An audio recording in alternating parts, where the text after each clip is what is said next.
Hello and welcome to Pipefy, the platform that empowers you to take control of your processes.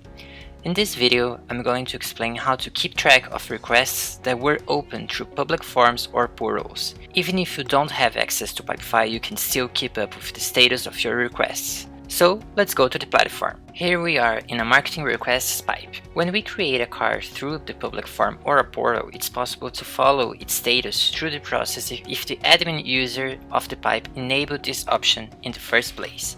So to enable this option, just click here in the share button. We need to make this form public, so it's a public form. Here we can customize the public form as we want. In addition to the logo, colors and the background options, you can select some settings here at the end of the left sidebar. Click on this button right here so that requesters can track the progress of their cards. Here you can choose how you want to collect these emails, through a default setup or through a field. Here we can use the link on the start form for the field email. Okay, now we just have to click on save. Now your users, whether they have a Pipefy account or not, will be able to keep up with their card status. Important information: this setup would only work for this pipe. If you want other pipes to also have a requesting tracking feature, you will need to enable them as well. Okay, now let's assume you're a user who wants to know in which phase your marketing request is. And let's assume you don't have access to this specific pipe. You are opening this request through the public form. Okay, let's fill out this public form together.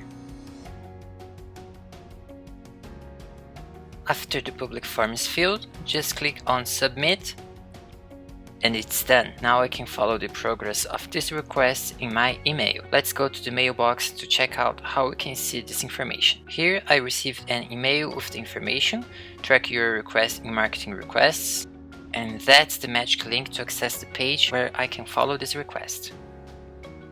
Here we can also check all the information that was filled out in the public form. Let's see the request. If you're a member of different companies with the same email, you will first choose which company you want to access. After this, you can check the status of all cards you have open for this specific company, even in different pipes. So let's choose Pipefy, and here it is, the request I just made. The status, new request, when it was created, the number of this card, and through this page I can follow all requests that I open for this company with this email. This way you can quickly and easily follow the status of your requests, avoiding getting lost in the middle of a high volume of information and acquiring more visibility of the whole process. That's all I have to share about request tracking in Pipefy today. If you want more information, you can check out the help article on the description of this video. I hope you liked the video and see you next time.